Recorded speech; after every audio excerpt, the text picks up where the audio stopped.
हाय. हे तू केव्हा आलीस? आत्ताच. चल माझ्या बरोबर मॉम डॅडशी बोलून घे. मी बोलले आत्ता काकूशी. मग पटलं तुला? अगं केतकीचे डॅड मला ऍडमिशन करता पैसे देतात आणि ते डॅडना नकोय. एक मिनिट. तुला मिरचंदानीमध्ये ऍडमिशन हवी आहे हे मी समजू शकते, पण केतकीच्या डॅड कडनं पैसे घ्यायची काय गरज आहे? अगं म्हणजे मी स्वतःहून नाही मागितले पैसे, त्यांनीच मला आपणून पैसे द्यायचं कबूल केलंय. अरे पण कशासाठी? मला नाही का सांगायचं समोर? मी विक्रमशी बोलले असते, त्यांनी दिले असते पैसे, पैशाचा प्रॉब्लेम सॉल्व्ह झाला असता. तुला काय वाटलं मी हा विचार केला नसेल? पण म्हटलं की जिजू पैसे देईल ते मदतीच्या रूपात, कर्ज म्हणून नाही ना. आणि मला तेच नकोय, शिवाय मॉम डॅडलाही नाही आवडणार ते. ठीक आहे, मी विक्रमशी बोलते, तो कर्ज म्हणून तुला पैसे देईल, मग तर घेशील. हां म्हणजे कदाचित तू सांगितल्यानंतर मान्य करतील ते, पण नंतर मग माझ्याकडून त्यांनी पैसे घ्यायला नकार दिला तर? नाही, नको, मी ती रिस्क नाही घेऊ शकत. त्यापेक्षा केतकीच्या डॅडकडून घेतलेले पैसे परवडतील मला, कारण मला त्यांचं कर्ज फेडावंच लागेल.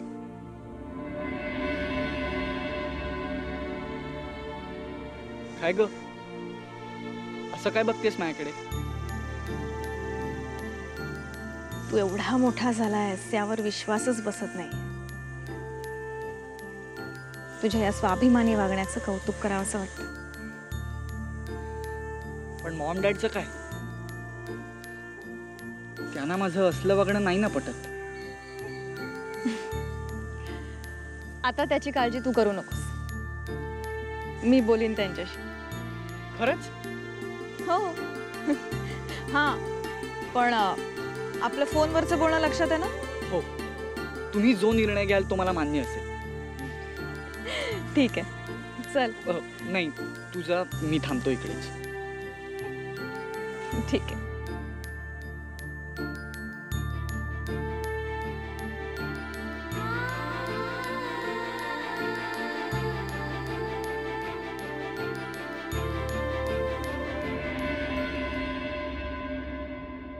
कसला विचार करतोस काका?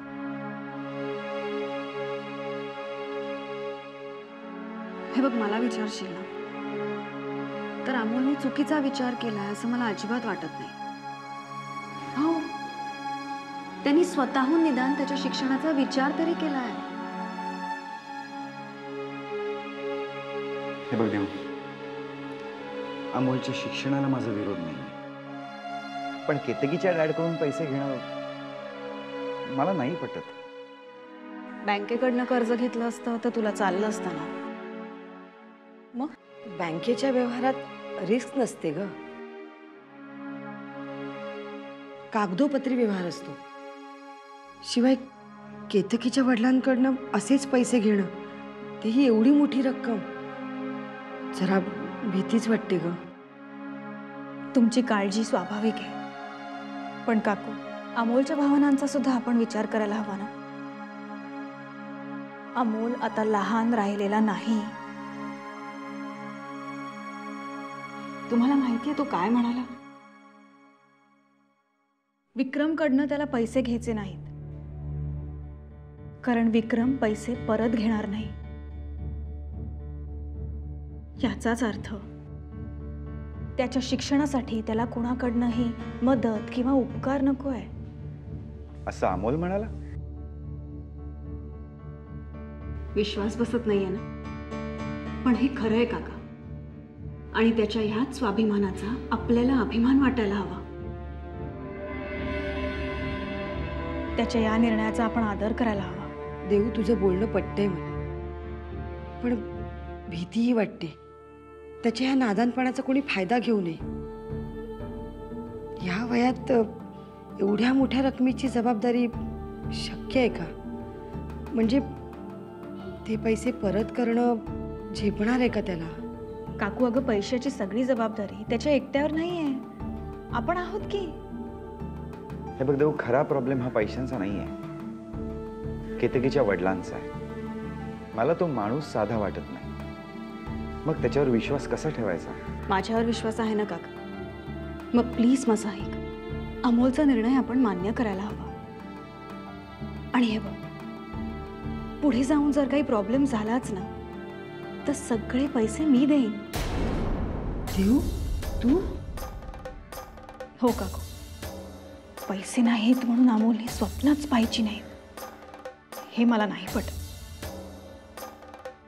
नको देऊ, उगाच आमच्यामुळे तुला त्रास नको.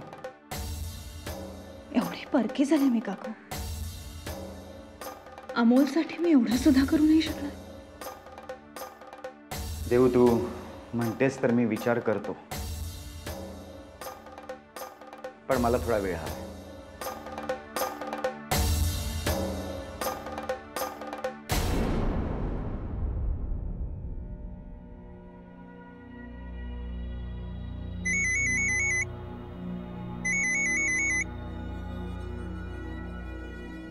हॅलो. हॅलो अमोल. अरे बाबा, सकाळपासून वाट बघतोय तुझी. आज तू चेक घेऊन जाणार होतास ना? हो, येणार होतो. आय एम सॉरी, पण मी आता ते पैसे नाही घेऊ शकत तुमच्याकडून. अरे अमोल, असं काय करतोय? अरे आपलं ठरलं होतं ना तसं, मग अचानक तुझा बेत का बदलला? हो काका, म्हणजे आपलं तसं ठरलं होतं, पण आत्ता ते पैसे घेणं शक्य नाही होणार आहे. अरे अमोल, तुला पैशांच्या व्यतिरिक्त काही आणखी हवंय का?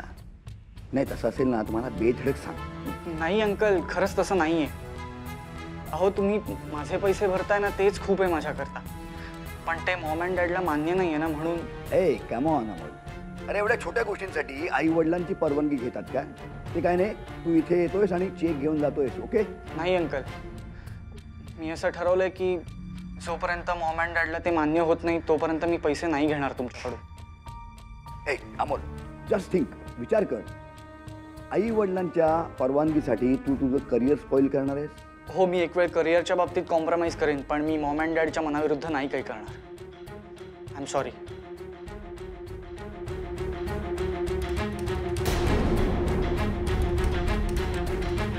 डॅड,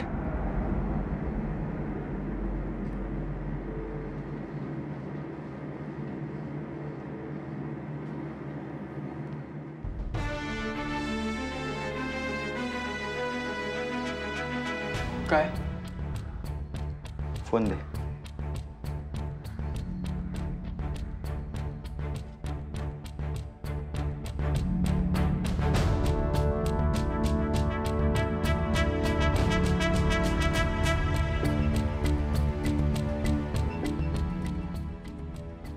अमोल जसा आमच्या मनाचा विचार करतो तसाच आम्हीही त्याच्या भविष्याचा विचार करतो.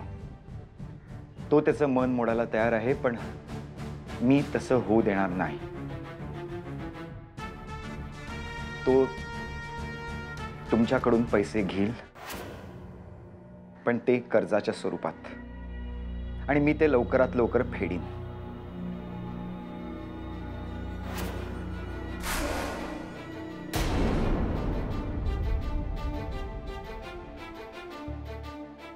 Dad, I can't believe. आम्ही कधीच तुझ्या मनाचा विचार करत नाही असंच वाटलं होतं ना तुला? नाही डॅड, मला तसं. जा जा, तुझी स्वप्न पूर्ण कर. हेच हवं होतं ना तुला? आमच्यासाठी कॉम्प्रोमाइज करायची गरज तुला कधीच पडणार नाही आता.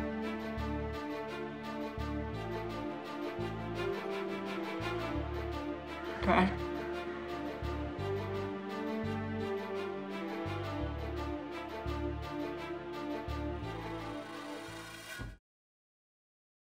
विक्रम,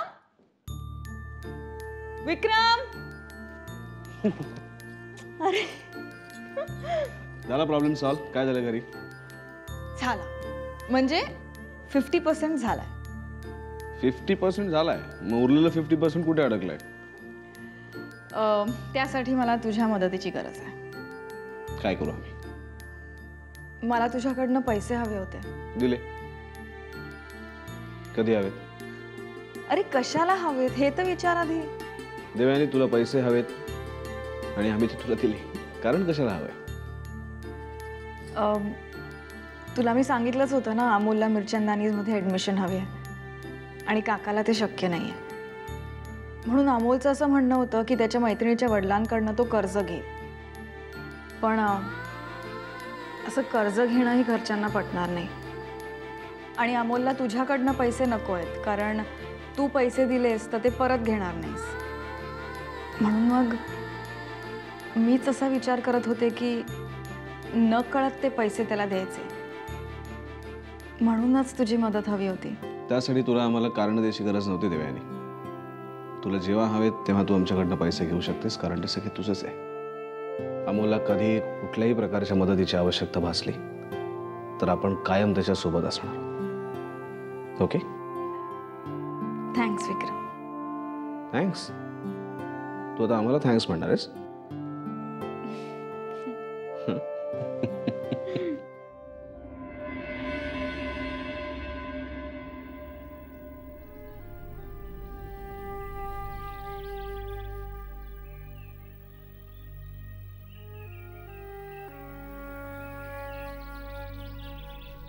काय ग अभिलाषा, अमोल उठला? हो, त्याचा नाश्ता सुद्धा झाला. चला, तुमच्या दोघांचं एक टेन्शन कमी झालं.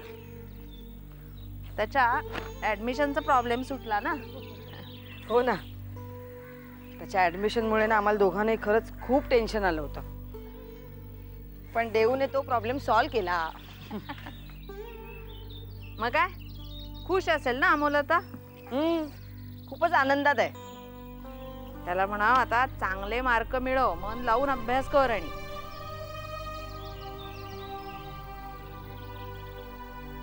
काय ग अभिलाषा, आता कसला विचार करतेस? वहिनी, आज मला स्वतःचाच खूप राग येतो.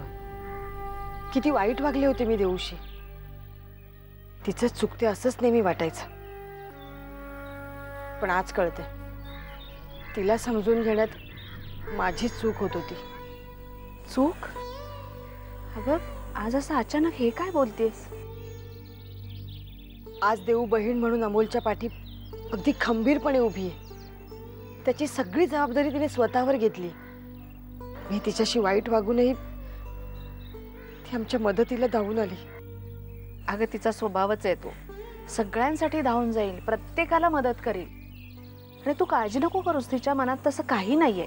उगाचच काळजी करतेस तू. कसं जमतो हो तिला हे सगळं? इतके दिवस ज्या विषयावरून आमच्यात आणि अमोलमध्ये जो वाद चालू होता तो तिने एका क्षणात मिटवला. खरंच देऊ अगदी देवासारखी धावून आली. खरंच कधी कधी ना देवला समजून घेणं खूप अवघड जातं. म्हणजे मी तिची आई असूनही तिचे काही काही निर्णय मला विचार करायला भाग पाडतात. वहिनी, खरंच तुम्ही खूप भाग्यवान आहात. देऊसारखी मुलगी मिळणं हल्लीच्या जगात खूप कठीण आहे. अगं पण तिचा हा चांगुलपणाच कधी कधी महागातही पडतो ना.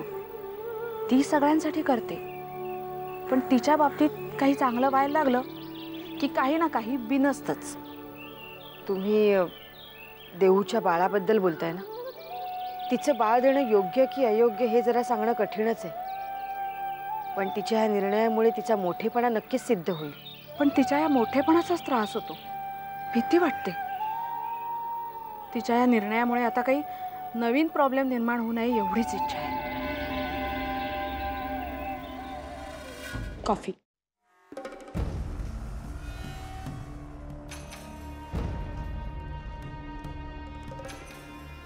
बरं झालं तुम्ही लवकर आलात. ते आटपलं का दिल्लीचं काम? नाही, अजून बाकी आहे. आज रात्री आम्ही पुन्हा दिल्लीला चाललो होतो. आम्ही तुम्हाला फोनवर निर्णय ऐकवला आणि आम्हाला चैन पडेन असं झालं. एक दिवसाची सवड होती म्हणून आलो.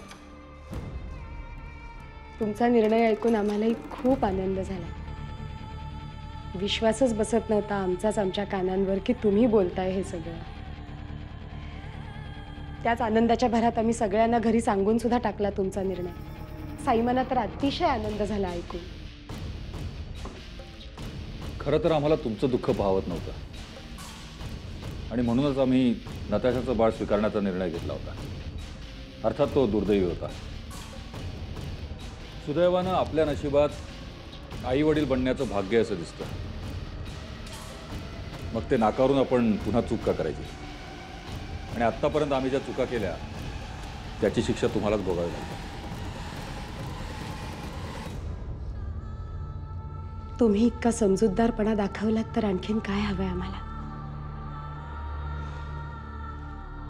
आमच्या भावना तुम्ही समजून घेतल्यात याचाच आनंद आहे आम्हाला. आम्ही या गोष्टीचा खूप विचार केला होता. नील आणि साईमानी पण आम्हाला सांगितलं होतं. आमच्या निर्णयामुळे सगळ्यांना दुःख होईल हे आम्हाला पटेनासं झालं. त्यात देवयानीने एवढा मोठा त्याग करून तिचं स्वतःचं बाळ आपल्याला दिलं आणि तिच्यावरच आम्ही संशय घेतला हेही आम्हाला बरोबर वाटलं नाही. तिच्यामुळे आपल्याला आई वडील बनण्याचं भाग्य मिळतं. आम्ही फार वाईट वागलो सगळ्यांची. कशाला भूतकाळाचा विचार करून मन विषण्ण करताय तुम्ही? आता भविष्याचा विचार करूया. एक सांगू तुम्हाला, ज्यांच्या आयुष्यात सुख उशिरा येतं ना त्यांचा त्या सुखावरती जास्त अधिकार असतो. आपण येणाऱ्या बाळाचा विचार करूया. भविष्यात कसं त्याला जास्तीत जास्त सुख देता येईल याचा विचार करूया. भविष्याचा विचार करूनच आम्ही हा निर्णय घेतला. कारण भविष्यात काय आहे ते कुणालाच माहिती नाही.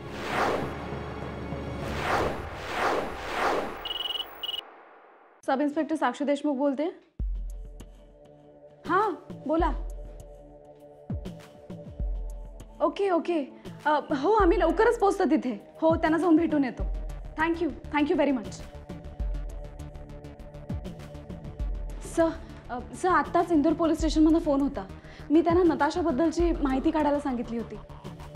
त्यांनी सांगितलं की नताशाची आई आणि तिचा धाकटा भाऊ सुद्धा आहे. सर आपल्याला ताबडतोब त्यांना भेटायला निघायला हवं.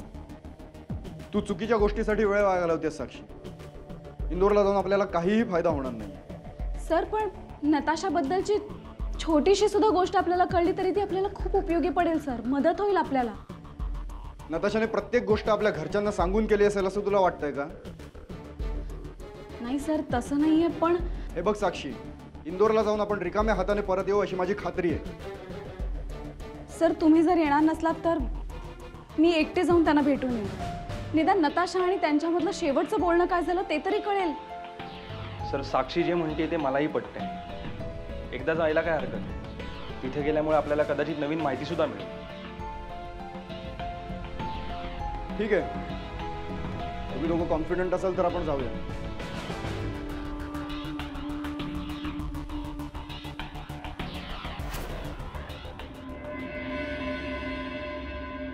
आम्हाला पुढचे 10-15 दिवस कुठल्याही प्रोजेक्टवर बोलायचं नाहीये. त्यामुळे त्या संदर्भात फोन करू नका आणि कुठलीही अपॉइंटमेंट घेऊ नका. भैयासाहेब ज्यूस. आम्ही नंतर फोन करतो. अरे हे काय, तू आलीस? प्रियदर्शिनी कुठे आहेत?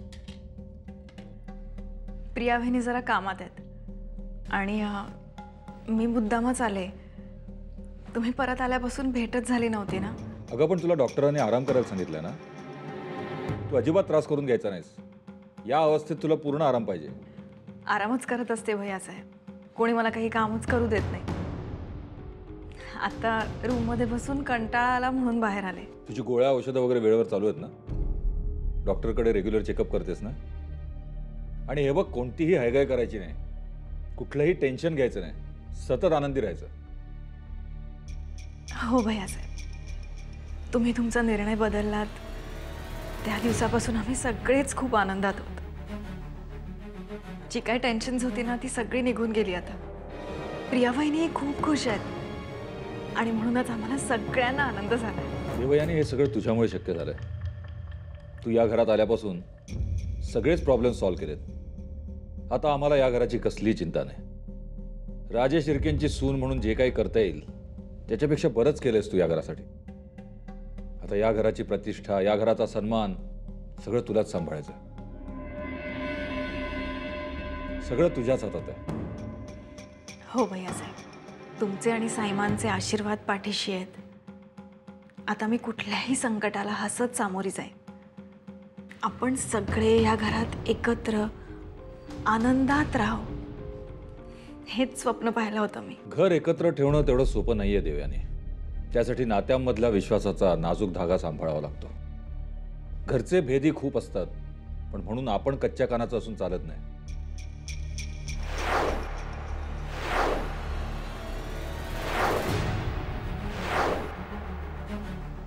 घरच्या माणसांच्या चुकांना पाठीशी घालून बाहेरच्या जगाचा सामना करण्याचं धाडसही अंग असणं आवश्यक आहे. चांगल्या गोष्टींची सोबत सगळेच करतात, पण जी आपली माणसं असतात ती आपल्या माणसांना गुणदोषांसकट स्वीकारतात.